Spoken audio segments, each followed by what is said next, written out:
મિત્રો, હું પરેશ ડુબરિયા આપ સૌનું હાર્દિક સ્વાગત કરું છું. કેમ છો વિદ્યાર્થી મિત્રો? મજામાં ને? તો વાંધો નહીં. તો આગળના વિડિયોમાં આપણે 1 થી 5 ચેપ્ટરના મોસ્ટ આઈએમપી જે એમસીક્યુ હતા એના વિશેની ચર્ચા કરી હતી. હવે જે 2 માર્ક્સ, 3 માર્ક્સ અને 4 માર્ક્સની અંદર જે જુદા જુદા ચેપ્ટરમાંથી ક્વેશ્ચન પૂછાય છે એવા આઈએમપી ક્વેશ્ચન વિશેની આપણે ચર્ચા કરવાની છે મિત્રો. કેવા કયા ક્વેશ્ચન છે કે જે આપણને પૂરા માર્ક આપી શકે છે અને કયા કયા પ્રશ્ન પૂછાઈ શકે છે. આવો જોઈએ. લે સાહેબ અહીંયા તો કે બ્લેન્ક દેખાણ પણ આપણે એને લખીશું કે કયા ચેપ્ટર હોય તો એમાંથી કેવી પ્રિપેરેશન કરવી. તો કે ભાઈ ચેપ્ટર નંબર 1 છે તો ચેપ્ટર 1 માં આપણને ખબર જ છે બધા પ્રકારની રાસાયણિક પ્રક્રિયાઓ. રાસાયણિક સમીકરણ જે છે એટલે કે પહેલું આવશે સંયોગીકરણ. તો મિત્રો સંયોગીકરણ અને વિઘટન આ બંને એકબીજાથી કેવી પ્રક્રિયા છે? વિરુદ્ધ. તો આને આપણે તફાવત સ્વરૂપે યાદ રાખી લેવાની. બે માંથી એક બને તો સંયોગીકરણ, એક માંથી બે થાય તો વિઘટન. પૂરું. બસ ઉદાહરણ લખવાના કે જે સિમ્પલ સાદા ઉદાહરણ હોય જ લખવાના. માર્ક તમને પૂરા જ મળશે. પછી છે તો કે વિસ્થાપન, દ્વિવિસ્થાપન પ્રક્રિયા, વિસ્થાપન, દ્વિવિસ્થાપન, ઉષ્મા ક્ષેપક અને શોષક પ્રક્રિયા. ઉષ્મા ક્ષેપક શોષક પ્રક્રિયા, ઓક્સિડેશન રિડક્શન, ઓક્સિડેશન અને રિડક્શન પ્રક્રિયાઓ કે જે મોસ્ટ આઈએમપી ક્વેશ્ચન છે. આમાંથી જ મોટા ભાગે તો આ બંનેમાંથી જ હશે કે સંયોગીકરણ પ્રક્રિયા વિવિધ ઉદાહરણ આપી સમજાવો અથવા તો વિઘટન પ્રક્રિયા ઉદાહરણ આપી સમજાવો. ચેપ્ટર નંબર 2 અથવા તો આમાંથી પાણીનું વિદ્યુત વિભાજન, પાણીનું વિવિ એટલે કે વિદ્યુત વિભાજન. ચેપ્ટર નંબર 2 એસિડ બેઝ અને ક્ષારમાં. તો મિત્રો એસિડ બેઝ અને ક્ષારની અંદર પહેલી પ્રક્રિયા તો તટસ્થીકરણ. પહેલીકરણ તો કે તટસ્થીકરણ પ્રક્રિયા. પછી ક્લોર આલ્કલી પ્રક્રિયા, સોડિયમ હાઇડ્રોક્સાઇડ ની બનાવટ. ક્લોર આલ્કલી પ્રક્રિયા અને એની ત્રણ નિપજ છે એ નિપજના ઉપયોગો. પછી ખાસો, ખાસો ખાવાનો સોડા એન્ડ ધોસો, ધોવાનો સોડા. ખાસો અને ધોસો, ખાસો ધોસો, ખાવાનો સોડા અને ધોવાનો સોડા. આ બંનેની બનાવટ, ઉપયોગો. બનાવટ અને તેના ઉપયોગો. પછી વિરંજન પાવડર, ભાઈ બ્લીચિંગ પાવડર જે છે વિરંજન પાવડર અથવા તો એને શું કહેવાય? Bleaching powder. CaO, Cl2 calcium oxychloride. ઉપયોગો, આના ઉપયોગો. અને POP પ્લાસ્ટર ઓફ પેરિસ, બનાવટ અને ઉપયોગો. બસ આટલા ક્વેશ્ચન આમાંથી મોસ્ટ આઈએમપી ક્વેશ્ચન છે. ત્યાર પછી ચેપ્ટર નંબર 3 તો કે ધાતુ અધાતુના ભૌતિક ગુણધર્મ. ધાતુ અધાતુના કેવા ગુણધર્મ? ભૌતિક ગુણધર્મ. મિત્રો આની અત્યારે તમારે આજ સાંજ સુધીમાં કાલે 10 વાગે ત્યાં પહેલા આ ક્વેશ્ચન ઉપર એક નજર નાખી અને પછી જ એક્ઝામ આપવા માટે જવાનું છે. બરોબર કે જેથી તમે માર્ક છે એ વધુ ને વધુ માર્ક મેળવી શકો. ધાતુ અધાતુના ભૌતિક ગુણધર્મ. ત્યાર પછીનો ક્વેશ્ચન આવશે તો કે આની અંદર રાસાયણિક ગુણધર્મ. હવે રાસાયણિક ગુણધર્મમાં તમારે ધાતુ છે એ ધાતુની પાણી અથવા તો ઓક્સિજન સાથેની પ્રક્રિયા. ધાતુની પાણી અથવા તો ઓક્સિજન સાથેની પ્રક્રિયા. આ બેમાંથી કોઈ પણ એકાદી રાસાયણિક પ્રક્રિયા છે એ રાસાયણિક પ્રક્રિયા પૂછાઈ શકે. પછી કોપરનું વિદ્યુત વિભાજન, કોપરનું વિદ્યુત અવિભાજન પણ મોસ્ટ આઈએમપી. થર્મિટ પ્રક્રિયા કે જેમાં આપણને પ્રવાહી સ્વરૂપે ધાતુ મળે છે, રેલવેના પાટાને જોડવા માટે પ્રવાહી સ્વરૂપનું જે લોખંડ મળે છે એ લોખંડનો ઉપયોગ કરવામાં આવે છે. તો આ થઈ ગઈ થર્મિટ પ્રક્રિયા. બસ સિમ્પલ, ખાલી વ્યાખ્યા લખો. થર્મિટ પ્રક્રિયા કોને કહેવાય? એનું સમીકરણ. એટલે તમને એના 3 માર્ક્સ રોકડા મળી જશે. આમ કરીને આમ સીધા શું કરી દેવાના?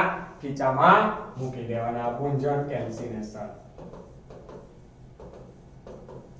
ભૂંજન અને કેલ્સિનેશન પ્રક્રિયા. તો આ પ્રક્રિયા પણ ભાઈ છે આટલું આપણે ચેપ્ટર નંબર 3 ની અંદર. હા, એક મિશ્ર ધાતુ પછી MCQ ની અંદર પણ પૂછાઈ શકે, જેની આપણે આગળના વિડિયોમાં ઘણી બધી ચર્ચા કરી. Chapter number 4. તો જે ચેપ્ટર નંબર 4 છે એની અંદર પહેલા તો ક્રિયાશીલ સમૂહ અને તેના ઉદાહરણ, ક્રિયાશીલ સમૂહ. બીજું સમાનધર્મી શ્રેણી અને તેની લાક્ષણિકતા, અને એની શું યાદ રાખવાની છે? લાક્ષણિકતા. CH2 જેટલો તફાવત હોય, સમાન પૂર્વક અને પ્રત્યય લાગે. મિશેલ રચના અથવા તો એને કહેવાશે સાબુની સફાઈ ક્રિયાવિધિ કાં તો પ્રક્ષાલન વિધિ.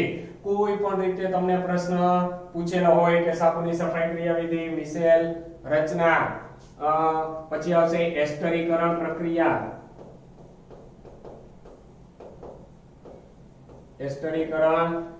પછી મિત્રો એક તમને એક્સ્ટ્રા ક્વેશ્ચન ની અંદર આપ્યો છે કે આલ્કોહોલ પીણા તરીકે નુકસાનકારક છે.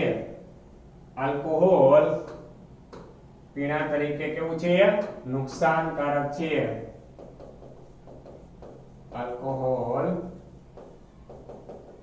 પીણા તરીકે કેવું છે? નુકસાનકારક છે. એ આપણે સમજાવવાનું રહેશે. જે તમને આ આલ્કોહોલ આપ્યું છે, ઇથેનોલ અને ઇથેનોઇક એસિડ આપ્યું છે, એમાં ડાબી બાજુના પેજ ઉપર તમને આખો એનો ક્વેશ્ચન છે એ યલો બોક્સ ની અંદર આપેલો છે મિત્રો. એ તમારે જરીક એવો યાદ રાખવાનો છે, કારણ કે આ જૂની બુક્સમાં તો મોસ્ટ ટાઈમ પ્રશ્ન હતો પૂછાતો કે આલ્કોહોલ પીણા તરીકે નુકસાનકારક છે કે કઈક નુકસાન પહોંચાડે છે. તો ચોથા ચેપ્ટર માંથી હજુ એકમાં તમારે એક સમઘટકો છે કે સમઘટકો એટલે શું, જેમાં તમારે બ્યુટેન અથવા તો પેન્ટેન ના સમઘટકો લખવાનો પ્રશ્ન પૂછાય છે કે આણ્વીય સૂત્ર સમાન હોય પણ બંધારણ જુદા જુદા, તેને એકબીજાના શું કહેવાય? સમઘટકો કહેવાય. તો આટલા ક્વેશ્ચન અને બાકીના કેટેનેશનના જે બે ગુણધર્મ છે, કાર્બનના અસંખ્ય જોડાવાની, એ તો બધાને ખબર જ હોય ભાઈ, કે એક એક બંધ, દ્વિબંધ અને ત્રિબંધથી અસંખ્ય કાર્બન સાથે પોતે જોડાય છે. સાથે સાથે તે બીજા પરમાણુઓ સાથે પણ સહસંયોજક બંધ બનાવીને જોડાય છે. એટલે કાર્બનનો એક કેવો સ્વભાવ છે? અદ્વિતીય સ્વભાવ છે ભાઈ, કે જેનાથી એના વિશાળ સંખ્યામાં સંયોજનો આપણને મળે છે. કે આખા આવર્ત કોષ્ટકના તત્વના સંયોજનો છે એના કરતા એકલા કાર્બનના સંયોજનોની સંખ્યા વધુ મળે છે. જે ગુણધર્મ એટલે કેટેનેશન. તો આ થી 4 ચેપ્ટર ની અંદર આપણે આટલી વધારે પ્રિપેરેશન કરીશું. ત્યાર પછી ચેપ્ટર નંબર 5 ની ચર્ચા કરીએ. તો ચેપ્ટર નંબર 5 માં તો ભાઈ નાનું નાજુકડું એવું ચેપ્ટર છે. થોડા ગુણધર્મો પૂછાશે. એક આવશે ડોબ્રેનરની ત્રિપુટી, ન્યુલેન્ડ અષ્ટક એનો નિયમ અને મર્યાદા, એવી રીતે મેન્ડેલિફ એનો પણ નિયમ અને મર્યાદા. કે આટલું કરશો એટલે 75% ચેપ્ટર આપણું કેવું થઈ જશે? પૂર્ણ થઈ જશે. પછી ક્રમશઃ ધાત્વિય ગુણધર્મમાં આજે આપણે આગળનો જે વિડિયો, જો હજી તમે ન જોયો હોય તો પહેલા એ વિડિયોને જોઈ લેજો, કે જેમાં આપણે MCQ ટાઈપની અંદર એક ક્વેશ્ચનમાં 4 5 ક્વેશ્ચન આપણને પૂછેલા હતા મિત્રો. તો એવા પ્રશ્ન પણ આ 5મા ચેપ્ટરમાંથી પૂછાય છે કે કયું તત્વ કયા સમૂહમાં આવેલું છે. તો એના માટે તમને એક હિન્ટ આપી દઉં કે પહેલા તો આપણે આડી લાઈન જે છે, આડી લાઈનને શું કહેવાશે? આવર્ત. ઊભી લાઈનને સમૂહ. તો મિત્રો પહેલા અહીંયા એકડો આવશે, પછી અહીંયા આવશે સૌથી છેલ્લે 2 નંબર. બે તત્વ પહેલા આવર્તમાં, એટલે કે એક જ મિનિટ આપણે આને હજી થોડું સુધારીએ. કે પહેલા અહીંયા આડા શું આવશે? આ બાજુ આવર્ત આવશે અને આ બાજુએ શું આવશે? તો કે તમને શું મળશે? સમૂહ મળશે. હવે આવર્ત ટોટલ 7 છે. એ 7 માંથી અહીંયા આવશે સૌથી પહેલો આવર્ત, અહીંયા આવશે કેટલામો? છેલ્લો, 18મો સમૂહ. બરોબર? પહેલું અને બીજું તત્વ. પછી આવશે ત્રીજું, ચોથું. બરોબર? ત્રીજું, ચોથું. પછી વચ્ચે અહીંયા ખાલી જગ્યા આવશે. વચ્ચે અહીંયા શું આવશે? ખાલી જગ્યા. પછી આવશે 5, 6 7 8 9 અને 10. તો મિત્રો બીજા આવર્તની અંદર કેટલા તત્વો આવશે? તો કે 10 તત્વો સોરી 8 તત્વો આવશે. આ 1 અને 2, 1 2 3 4 5 6 7 અને 8 તત્વો. ત્રીજા આવર્તમાં કેટલા આવશે? 11 12 13 14 15 16 17 અને 18 અને 19 20. તો આપણે 20 સુધીના મેક્સિમમ યાદ રાખવાના છે. તો મિત્રો આ પહેલો આવર્ત થયો, આ બીજો આવર્ત, આ ત્રીજો આવર્ત અને ચોથો આવર્ત. આ જે ચારે ચાર નામ લખ્યા એ કોના લખ્યા? આવર્તના. પછી અહીંથી આવશે સમૂહ. અહીંયા હું લખું છું સમૂહ. આ પ્રથમ સમૂહ થયો, આ બીજો સમૂહ. બરાબર? પ્રથમ સમૂહ, બીજો સમૂહ. અહીંયા આવશે કેટલામો સમૂહ? 18. એની આગળ 17, એની આગળ 16, 15, 14 અને 13. તો મિત્રો આ દરેક સમૂહના જો તમને તત્વો મળી ગયા. મળી ગયા કે નહીં? તો પછી એમ કાઈ હોય કે કયા આવર્તમાં કેટલામું તત્વ છે? તો અહીંયા માત્ર બે જ સમૂહ આવશે 1 થી 20 સુધીના તત્વમાં. પેલો બીજો, પછી 3 થી લઈને 12 સુધીના છે એટલો ખાંચો ખાલી આવશે. પછી આવશે 13 થી લઈને ક્યાં સુધીના? 18 સુધીના. એટલે કે જો અહીંથી આ યાદ રાખવાનું 13મું તત્વ 13મા સમૂહમાં. આ ઊભી લાઈન એટલે સમૂહ. 13મું 13માં 14મું 14 15 16 17 અને 18. આ રીતે તમારે યાદ રાખવાનું. એટલે તમને એમ કીધું હોય કે 8મા નંબરનું તત્વ છે એ કયા સમૂહમાં અને કયા આવર્તમાં આવેલું છે? તો કે ભાઈ આડી લાઈન કેટલામું છે? બીજામાં છે. અને ઊભી લાઈનમાં કેટલામાં? 16માં. તો લખવાનું આવર્ત 2 અને સમૂહ કેટલામો છે? તો કે ભાઈ 16મો સમૂહ છે. પૂરું. એમાં ખાસ કરીને આ જે 12 નંબરનું તત્વ છે ને ભાઈ મેગ્નેશિયમ અને 17 નંબરનું ક્લોરીન, આની કોઈ લોકો પાછળ પડી જશે કે મેગ્નેશિયમ તો હાલતા ચાલતા હશે. ત્રીજા આવર્ત Mg ક્રમાંક કેટલો? 12. આવર્ત કેટલામો? તો કે 3. સમૂહ કેટલામો? તો કે બીજા નંબરના સમૂહનું તત્વ છે. તો આવાય તમને 2 3 ક્વેશ્ચન છે એ 2 માર્ક્સ નો આમાંથી પ્રશ્ન છે તો એમાં પૂછી શકે. મિત્રો તો આટલું આનું આપણે ભણવાનું છે. આટલું આપણે આમાંથી શીખવાનું છે. પછી ત્રિજ્યાઓ સમૂહમાં અને આવર્તમાં.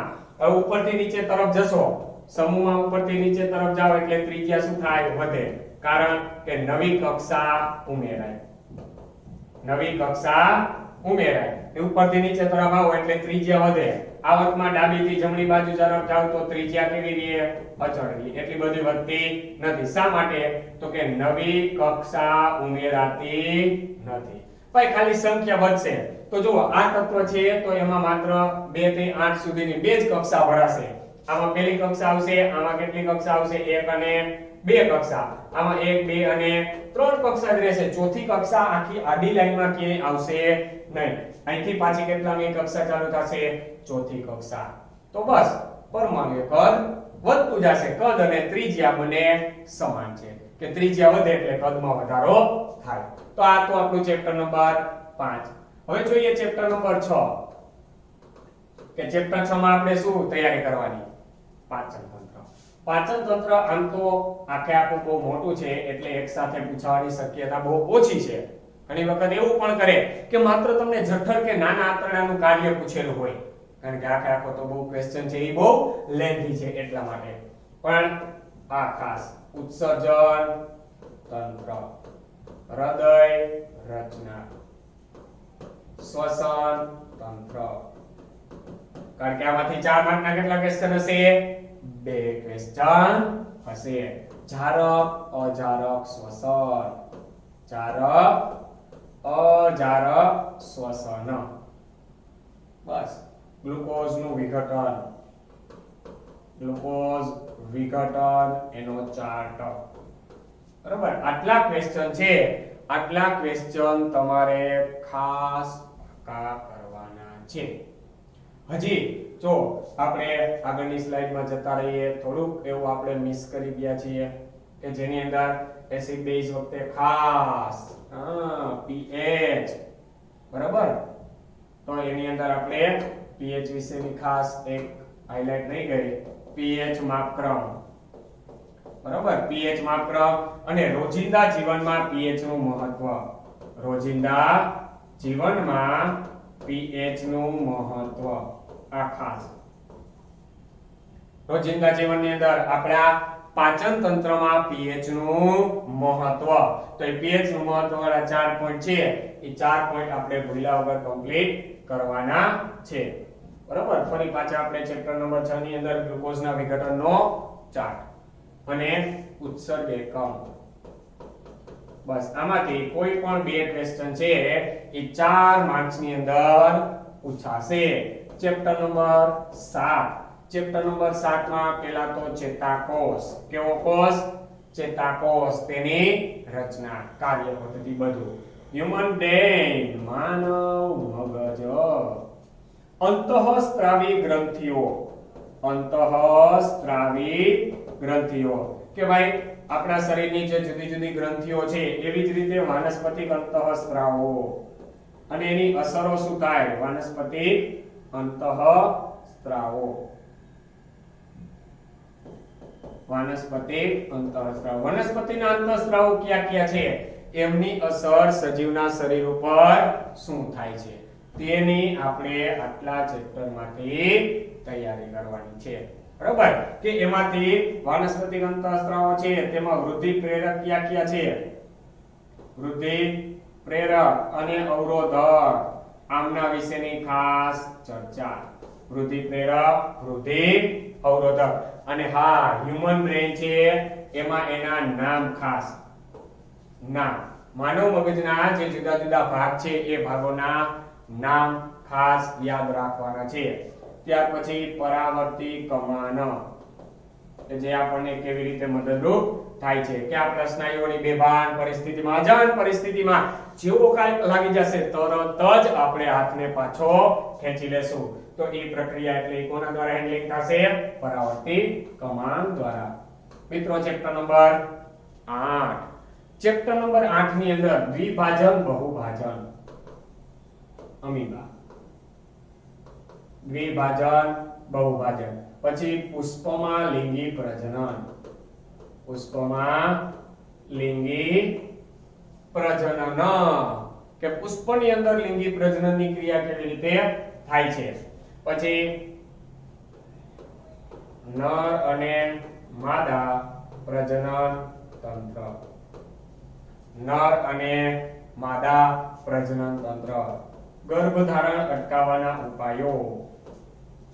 Most IMP. અટકાવવાના ઉપાયો અથવા તો આમાં એવું પણ હશે કોન્ટ્રાસેપ્ટિવ પદ્ધતિ. કોન્ટ્રાસેપ્ટિવ પદ્ધતિ. આ બંને એક જ ક્વેશ્ચન છે. બરાબર, કોન્ટ્રાસેપ્ટિવ કે ગર્ભ અવસ્થા છે એ કેવી રીતે અટકાવી શકાશે? માસિક ચક્ર, ઋતુસ્રાવ. તો આટલા આપણે તૈયારી છે એ શેમાંથી કરવાની છે? ચેપ્ટર નંબર 8 માંથી. Chapter number 9. ચેપ્ટર નંબર 9 ની અંદર ખાસ એક જીવાશ્મા, અશ્મિઓ. જીવાશ્મા અથવા તો અશ્મિઓ એટલે શું? પછી રચના સદસ, કાર્ય સદસ. રચના સદસ અને કાર્ય સદસ અંગો કોને કહેવાય? લિંગ નિશ્ચયન. આનુવંશિક લક્ષણો. આનુવંશિક અને ઉપાર્જિત લક્ષણો એટલે શું? આનુવંશિક અને ઉપાર્જિત લક્ષણ. આમ તો 9મા ચેપ્ટરમાં બીજું કાંઈ એક મેન્ડેલે છે, પણ મેન્ડેલેને આપણે અત્યારે કાંઈ એટલું બધું ધ્યાનમાં લેતા નથી. ખાસ રચના સદસ, કાર્ય સદસ, આનુવંશિક અને ઉપાર્જિત લક્ષણો. બરોબર, આટલા પ્રશ્નો છે અત્યારે આમ એવા લાગે છે કે જે વધુ ને વધુ ચેપ્ટર નંબર 9 માંથી પૂછાઈ શકે છે. ત્યાર પછી ચેપ્ટર નંબર 10. હવે આપણો ફિઝિક્સ પોર્શન છે એ શરૂ થાય છે. તો ચેપ્ટર નંબર 10 ની અંદર ખાસ તો અરીસા લેન્સની કિરણાકૃતિ. અરીસા લેન્સની તમામ કિરણાકૃતિ, આમાંથી કોઈ પણ એક કિરણાકૃતિ છે એ પૂછાશે. એમાં પણ તમને અંતર્ગોળ અરીસો અથવા તો બહિર્ગોળ લેન્સ આની કિરણાકૃતિ વધારે આપેલી હશે. અને એમાં પણ વધુમાં કઈ તો કે મુખ્ય કેન્દ્ર, એની આજુબાજુમાંનું પ્રતિબિંબ, એની આજુબાજુમાં વસ્તુ રાખીને તમને કિરણાકૃતિ પૂછેલી હશે. એટલે કે અરીસો છે તો F ઉપર કાં તો F અને P ની વચ્ચે અથવા તો F અને C ની વચ્ચે. એવું જ સેમ કોના માટે?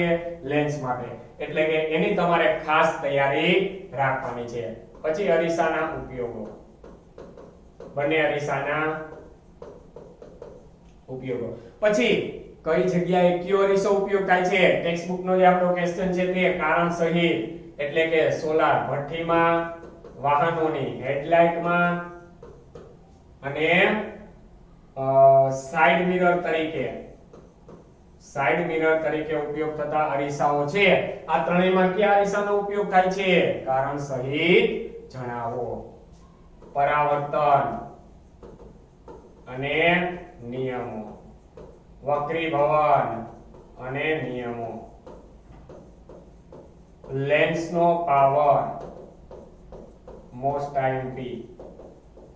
લેન્સનો પાવર આમાંથી કંઈક તો હશે ને, એમસીક્યુ માં છેલ્લે બાકી હશે કે કેન્દ્ર લંબાઈ આપી દીધી હશે. આ સૂત્ર ગુજરાતીમાં બસ P = 1/f અને એકમ શું આવશે? તો કે ડાયોપ્ટર. ડાયોપ્ટર માટે આપણી f ની કિંમત છે શેમાં હોવી જોઈએ? મીટર એકમમાં હોવી જરૂરી છે. નહીંતર તમને એકમ ડાયોપ્ટર મળશે નહીં. જવાબ મળી જશે પણ ડાયોપ્ટર એકમ કહેવાશે નહીં. ઓકે, તો આ થઈ ગયું લેન્સનો પાવર. અને દાખલા છે એને થોડેક આપણે ધ્યાનમાં રાખવાના છે કે ભાઈ અરીસાના સૂત્ર ઉપરથી, મોટવણી ઉપરથી જે દાખલા છે એ દાખલાની તૈયારી રાખવાની છે. ત્યાર પછી ચેપ્ટર નંબર 11, માનવ આંખ. બંને ખામી, લઘુ દ્રષ્ટિ, ગુરુ દ્રષ્ટિ. ભાઈ લઘુ દ્રષ્ટિ, આંખનો લેન્સ જરૂરિયાત મુજબ પાતળો નહીં થઈ શકે તો દૂરની વસ્તુમાંથી આવતા કિરણો નેત્રપટલથી આગળ કેન્દ્રિત થઈ જાય છે. પરિણામે દૂરની વસ્તુ નથી દેખાતી, નજીકની સ્પષ્ટ દેખાય છે. આ પ્રકારની ખામીને લઘુ દ્રષ્ટિની ખામી કહેવાય. આ પ્રકારની ખામીના નિવારણ માટે યોગ્ય પાવર વાળા અંતર્ગોળ લેન્સનો ઉપયોગ કરવામાં આવે છે. ક્વેશ્ચન પૂરો. બે આકૃતિ દોરવાની, એક ખામી દર્શાવવાની અને એક ખામીનું નિવારણ. આવું સેમ ગુરુ દ્રષ્ટિની ખામી માટે. જ્યારે આંખનો લેન્સ જરૂરિયાત મુજબ પાતળો ન થઈ શકે, જાડો ન થઈ શકે ત્યારે નજીકની વસ્તુમાંથી આવતા કિરણો નેત્રપટલથી પાછળ કેન્દ્રિત થાય છે. પરિણામે નજીકની વસ્તુ સ્પષ્ટ દેખાતી નથી પરંતુ દૂરની વસ્તુ સ્પષ્ટ દેખાય છે. આ પ્રકારની ખામીને ગુરુ દ્રષ્ટિની ખામી કહે છે અને તેના નિવારણ માટે યોગ્ય પાવર વાળા બહિર્ગોળ લેન્સનો ઉપયોગ થાય છે. લ્યો હવે આ તફાવત સ્વરૂપે પૂછાય કે ઇન્ડિવિડ્યુઅલ પૂછાય? કાંઈ અઘરું છે નહીં, એકદમ સરળ છે. અને બેની આકૃતિઓ આવશે.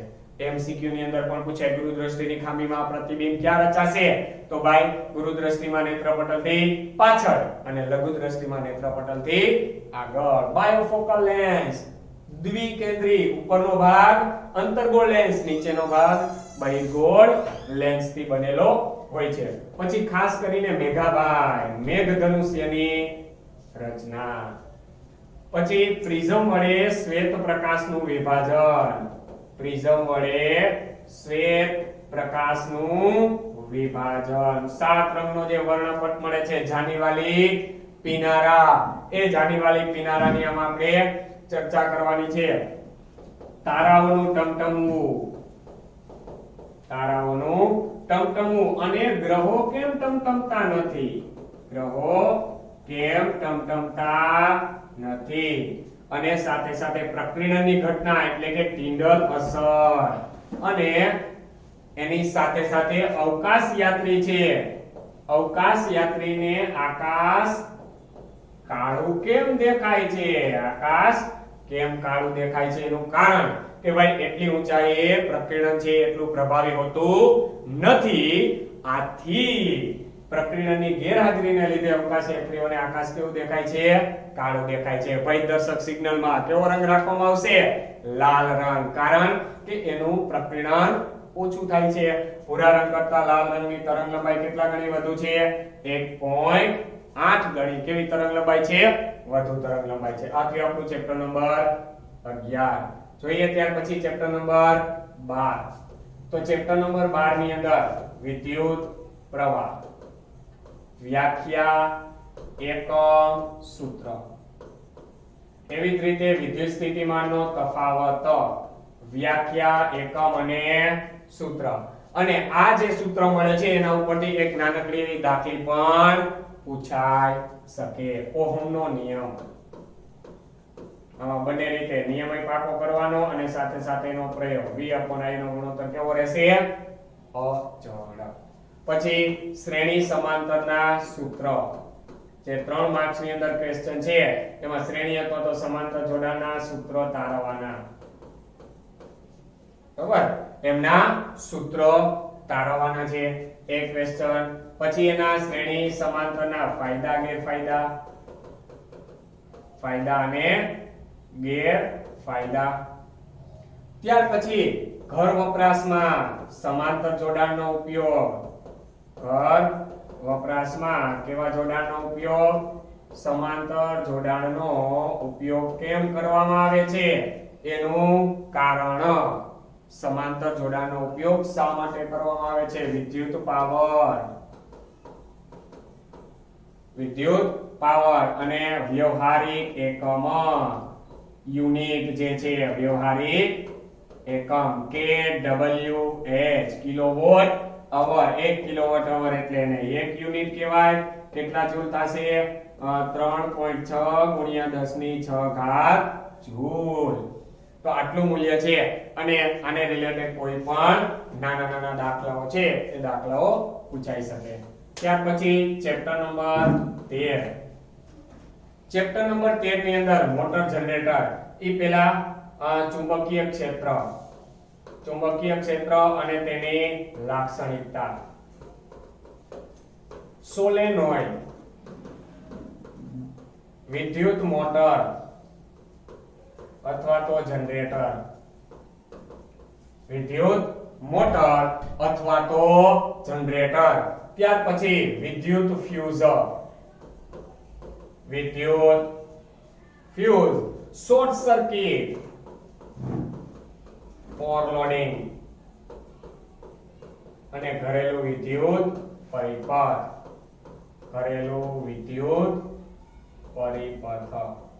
એટલે કે આપણે ટેક્સ્ટ બુકના જે છેલ્લા 2 પેજ છે એ છેલ્લા 2 પેજ 13મા ચેપ્ટરના કમ્પ્લીટલી પાકા કરવાના છે. આની અંદર બે અલગ અલગ આખું સાથે પણ પૂછાઈ શકે. 4 માર્ક્સ ની અંદર આમાંથી પણ 4 માર્ક્સના 2 ક્વેશ્ચન છે. બરોબર? 4 માર્ક્સના આ ચેપ્ટરમાંથી કેટલા ક્વેશ્ચન છે? 2 ક્વેશ્ચન છે. તો આમાંથી કોઈ પણ 2 ક્વેશ્ચન છે એ પૂછાઈ શકે. Chapter number 14. આ ચેપ્ટર નંબર 14 એટલે કે આમ તો આપણે એ ઘણા ટાઈમ થી આ ભણીએ છીએ. એમાં તો ખાસ કરીને અશ્મિભૂત બળતણ એટલે કે એના ફાયદા ગેરફાયદા. અશ્મિભૂત બળતણ, ફાયદા ગેરફાયદા. પછી આદર્શ બળતણ કોને કહેવાય? આદર્શ બળતણ, જૈવ ભાર. પછી સમુદ્રમાંથી મળતી કોઈ પણ એક પ્રકારની ઊર્જા, સમુદ્રમાંથી મળતી ઊર્જા. અને અત્યારે યુક્રેનનું ને યુદ્ધ ચાલે છે રશિયાનું, તો ભાઈ એને રિલેટેડ ન્યુક્લિયર ઊર્જા છે એ ન્યુક્લિયર ઊર્જા પૂછાઈ શકે. ન્યુક્લિયર ઊર્જા કે એના ફાયદા. આ અણુ બોમ્બ બનાવે છે, ધડબડાટીને ધાણાજીરું કરે છે, ગમે ત્યાં ફેંકી જાય છે, તો એના ફાયદા અને ગેરફાયદા શું છે? એ ફાયદા અને ગેરફાયદા. સોલર સેલ, પવન ઊર્જા. તો આટલા ક્વેશ્ચન છે એ તમારે ચેપ્ટર 14 માંથી કમ્પ્લીટ કરવાના છે. ત્યાર પછી ચેપ્ટર નંબર 15. તો આ તો ભાઈ બહુ નાનું અને નાજુકડું ચેપ્ટર છે. એક તો આવશે નિવસન તંત્ર. એમાં નિવસન તંત્રમાં વિઘટકોની ભૂમિકા, કે એમની ભૂમિકા શું છે? વિઘટક શું કાર્ય કરે છે? મોસ્ટ ટાઈમલી ઓઝોન સ્તર, ઓઝોન સ્તર, તેનું નિર્માણ અને અગત્યતા. પછી જૈવ વિઘટનીય અને અવિઘટનીય પદાર્થો, કચરાના પ્રકારો, અવિઘટનીય પદાર્થ કે ક્યાં છે? જૈવ વિઘટનીય અને જૈવ અવિઘટનીય પદાર્થો. ઊર્જા, નિવસન તંત્રમાં ઊર્જાનું વહન. બસ આહાર, ઝાડ અથવા પોષક સ્તર. પોષક સ્તર જે બસ આટલા પ્રશ્ન ચેપ્ટર નંબર 15 માંથી અને લાસ્ટ ચેપ્ટર નંબર 16. તો હવે ચેપ્ટર નંબર 16 છે તો ચેપ્ટર નંબર 16 તો હવે આ પર્યાવરણ ચેપ્ટર કહેવાય. જંગલોની અગત્યતા, જંગલોની અગત્યતા, બંધોનું નિર્માણ, બંધ અને એ પાણી સાથેના બે કોઈ પણ પ્રશ્ન છે એ પૂછાઈ શકે. ત્યાર પછી છે ચીપકો આંદોલન, ચીપકો આંદોલન, પર્યાવરણને બચાવવા માટેના 5 આર, 5 માંથી કોઈ પણ એક આર છે એ એક આર પૂછાઈ શકે.